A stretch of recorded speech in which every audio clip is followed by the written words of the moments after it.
Hello friends, I am Chevy. Welcome to my shed. How are you doing today? How's your day? How's your week? How's your life? I'd love to hear from you. Please let me know. So one of my favorite times of year has always been the winter, fall, winter. I'm not a sweets person.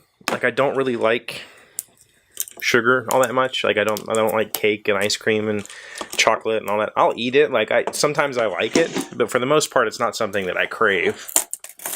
But when it comes to sweet things, butter cookies are my kryptonite. Like, I realize these aren't really sweet, and I think that's why I like them, because Americans like to sugar stuff way too much, and so these are more fat than sugar because they're butter.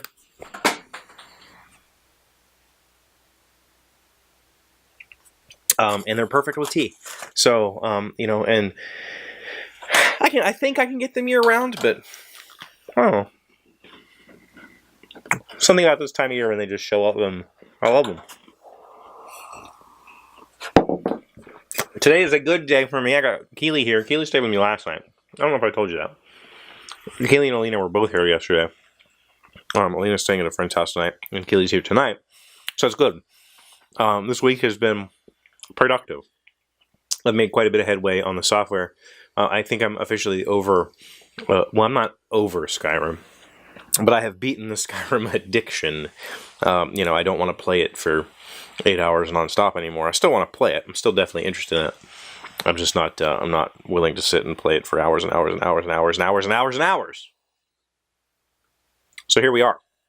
I wanted to touch on yesterday. I made a video yesterday about canceling my Patreon, which I still intend to do. I just can't currently log into it because I had two-factor authentication turned on using the Google Authenticator app. And when you get a new phone, if you don't do that stuff, if you don't disable two-factor and then get the new phone set up and re-enable, then you're basically locked out. So I'm basically locked out of Patreon right now, which sucks. And I had to submit like a ticket, and they wanted a whole bunch of information about me and stuff so they could verify that it was me, because they have to disable the two-factor so that I can re-enable and all that stuff. But anyway, the point is,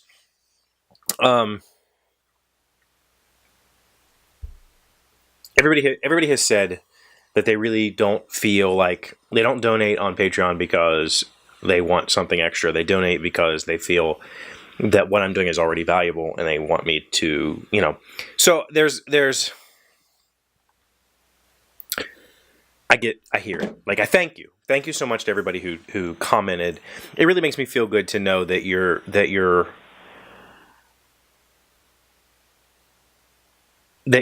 don't feel cheated by my lack of Patreon use.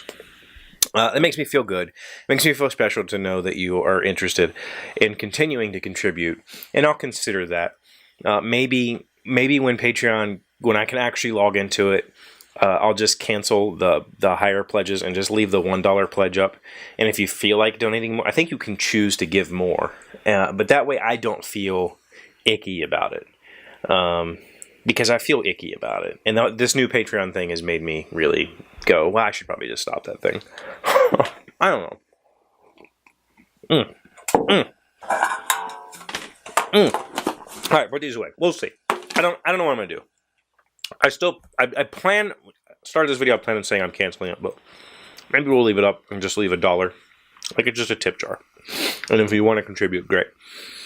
I doubt it.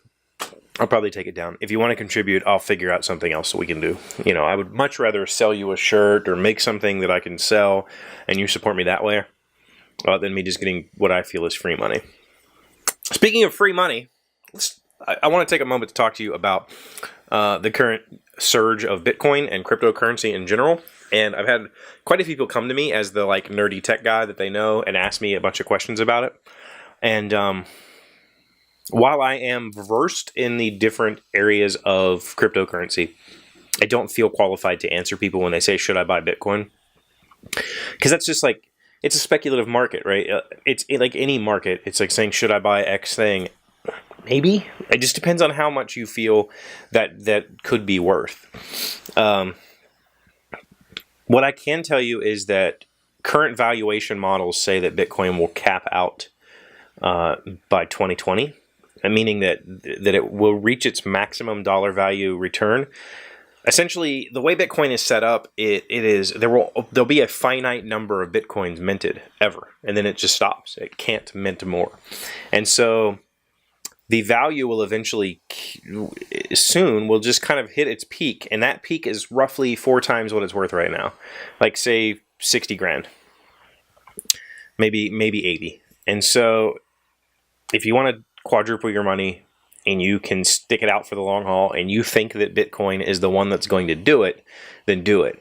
I personally have no dollars in Bitcoin because I don't feel that Bitcoin is going to win the cryptocurrency war. Essentially, if all you've ever heard is Bitcoin, there are probably at this point thousands of cryptocurrencies, and there's a few that are trending really hot right now. And Bitcoin is obviously the one that everybody's talking about. The problem that I have with Bitcoin is it doesn't do anything, meaning that it's cryptocurrency that is unlocked by hashing cryptocurrency, which means that computers do a whole bunch of arbitrary math to unlock new coins. That's how they're made. And then computers do math to verify every transaction. So if I send you $5, before you ever get the $5, that $5 goes out into the world, and then a bunch of other random computers verify that I had that $5 to give you, and that I hadn't already spent it. And those computers get like basically tips, or they get transaction fees in Bitcoin to pay for that. And that's all Bitcoin does. It cannot do anything else.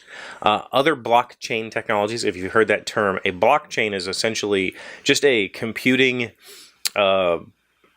Decentralized computing. So I don't know how to explain it. Imagine if our 2 computers were hooked up, and we could then use them as one computer and double our processing power, spread that out all over the world. Granted, you're using fractions of people's computing power, but if you have hundreds of thousands of people contributing computing power, you can do some pretty powerful things. So that's what the blockchain is. It's just multiple end nodes that are contributing to solve one thing, or prove a thing. So other blockchain technology, I think, is a better investment because I think it has more utility. But that doesn't mean that those will succeed. Bitcoin could be the universal income, or the universal cryptocurrency. It might.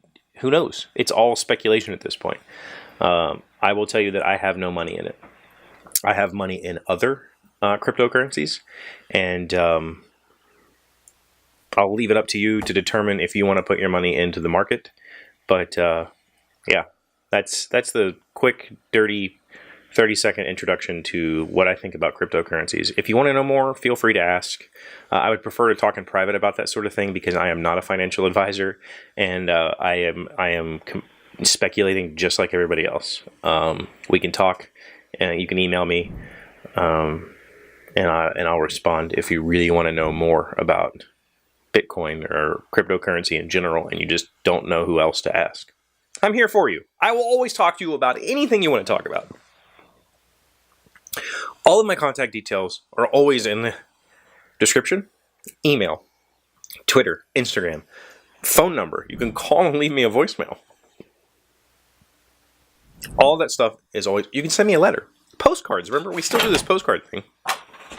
All that information is in the description. And most of the time, it's somewhere here at the bottom of the screen or on the end card. You can always reach me, and I will talk to you about anything.